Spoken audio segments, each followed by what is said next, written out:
2025 දැන් ඉවර වෙන්නත් ළඟයි. Nvidia 50 series GPU ටිකත් රිලීස් වෙලා දැන් මාස ගාණක් වුණා. ඒත් තාම මේ අමුතු වැටෙන ජනතාවට තියෙන්නේ මෙන්න මේ වගේ හද්ද පරණ PCs. No! God, please, no! No! No! No! ඉතින් ඒ නිසා මම අද පෙන්වන්න යන්නේ අවුරුදු 15කට වඩා පරණ PC setup එකකින් 2025 දී ගේම්ස් ගන්න පුළුවන් ද කියන එක. ඉතින් වැඩි කතා වුණේ අපි කෙලින්ම යමු වීඩියෝ එකට. ඉතින් මේ PC එක අවුරුදු 15ක් පරණයි කියන හේතුව තමයි මේකේ තියෙන ගොඩක් parts release වුණේ 2011 2012 වගේ කාලෙකින්. 2026 කියන්නේ දැන් ගොඩක් පරණ අවුරුදු 15ක් විතර. ඉතින් මේකේ තියෙන specs ටික ගැන හිතුවොත් CPU එකේ තියෙන i5 second gen Intel CPU එකක් 4GB DDR3 RAM එකක් වගේම graphic card එක උනට GT507 1GB VGA card එකකුත් තියෙනවා. මේ තියෙන්නේ මම අද මගේ PC එකේ පෙන්වන්න graphic quality එක සාමාන්‍යයෙන් වැඩි games 6ක්. ඉතින් 6ක් කියන එක තමයි මේකේ Minecraft එක Far Cry 3 එක පොඩ්ඩක් වැඩ කරන්න නැතුව ගියා පොඩි කේස් එකක් ගිහිල්ලා. අනිත් games ගන්න ඉතින් සාමාන්‍යයෙන් graphic quality එක වැඩි ගොඩක් හොඳ ප්‍රසිද්ධ games ටික ඉතින්. දැන් බලමු මේ benchmark බලන්න. හාර්ති මම මුලින්ම පෙන්වන්නේ මගේ PC එකේ දැනට තියෙන graphic quality වගේ වැඩිම වගේම රන් කරන්න අමාරුම ගේම් එක වෙන 2014 රිලීස් වෙච්ච Watch Dogs 1. ඉතින් මේ ගේම් එක ගහන්න ඉල සමහර PC පුපුරලා පවතින. එච්චර graphic quality තියෙන මේ ගේම් එක. ඉතින් මේ ගේම් එක උනත් උපරිම 800x600 lowest resolution එක දාලා low settings වලින් සාමාන්‍යයෙන් FPS 25 30 වගේ ප්‍රමාණයෙන් play කරන්න පුළුවන්. ඉතින් සාමාන්‍යයෙන් single play game එකක් ඉඳලා FPS ටික සාමාන්‍යයෙන් ඇති.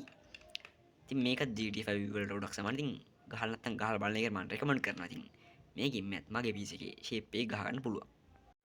හරි ඉතින් මේ තියෙන්නේ මම කලින් මගේ channel එකේ කියලා තියෙන පට්ටම graphics quality තියෙන Tomb Raider 2013 ගේම් එක. ඉතින් මේක දැන් මම medium quality එකෙන් play කරන්නේ. ඉතින් මේකේ FPS සාමාන්‍යයෙන් 45ක් 40ක් ඒ කියන්නේ 30 FPS ට වඩා තියෙනවා. ඉතින් 30 FPS ට වඩා single play game එකට ගොඩක් ඇතිනේ. ඉතින් මේක මේ ගේම් එකත් medium settings දාලා වලට FPS 40 විතර play කරන්න පුළුවන්. ඉතින් වැඩි කතා වුණා අපි දැන් යමු ඊළඟ ගේම් එකට. හරි ඉතින් මම මේ පෙන්වන්නේ අපි හැම මාස වගේම ගොඩක් කට්ටිය දන්න Assassin's Creed Brotherhood 2010 ගේම් එක medium settings වල මගේ PC එකෙන් play කරන්න පුළුවන්. ඉතින් මේක මම medium settings දාලා 1024 760 resolution එක දාලා තින්නේ. මේකත් සාමාන්‍යයෙන් FPS 50 වගේ මට්ටමින් play කරන්න පුළුවන්. 60 FPS නම් ගියේ නෑ. හැබැයි FPS 45 50 වගේ ප්‍රමාණයෙන් play කරන්න පුළුවන්. ඉතින් Assassin's Creed game එකට නම් FPS 30 තිබ්බත් හොඳ නැතිනේ. ඉතින් ඒ කියන්නේ ඉතින් මේකත් හොඳ smooth performance එක ඔයාලට මගේ PC එකෙන් මගේ setup එකකින් play කරගන්න පුළුවන්. ඉතින් වැඩි කරන්නේ නැතුව අපි යමු දැන් ඊළඟට game එකට.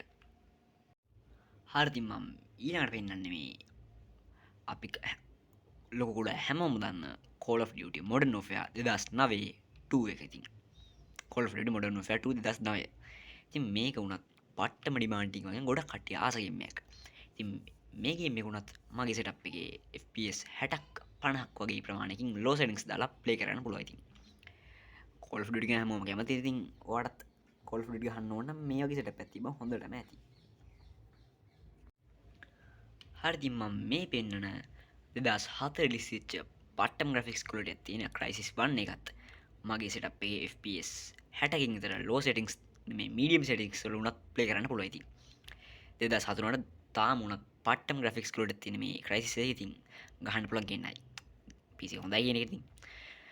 හරි ඉතින් GPU එක 100% use වුණාට මට එම ලොකු start එකක් බලා ගන්න වෙන්නේ නැහැ.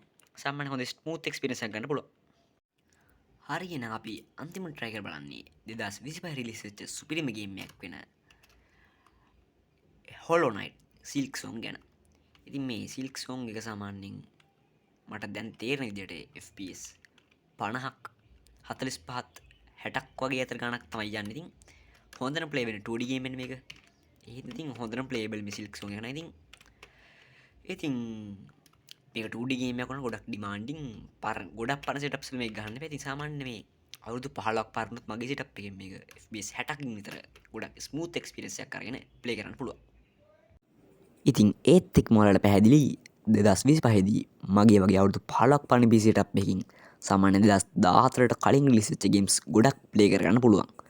ඉතින් මේකේ වෙන්නපු games ගොඩක් කට්ටිය ගන්න ආස games. ඉතින් ඔයාලත් ගේම්ස් ටික ගහන්න ඕන ආසයි නම් මේ සෙටප් එකෙන් ප්ලේ කරන්න පුළුවන් සාමාන්‍යයෙන් FPS ඔක්කොම FPS 30ට වඩා ප්ලේ කරන්න පුළුවන් Watch Dogs එක ඇරෙන ඉතින් ඒකත් සාමාන්‍යයෙන් ලොකුට ලැග්ගෙත් බලන්න බෑනේ ඉතින් එහෙනම් මම අද මෙතනින් වීඩියෝ ඉවර කරනවා මේ ගේම්ස් ටික අනිවාර්යයෙන්ම try කරලා බලන්න මේ වගේ සෙටප් එකක් තියෙනවා නම් ඉතින් අද මම මෙතනින් වීඩියෝ ඉවර කරනවා ඉතින් තව දෙයක් තියෙනවා වීඩියෝ ඉවරයි ඵලයක්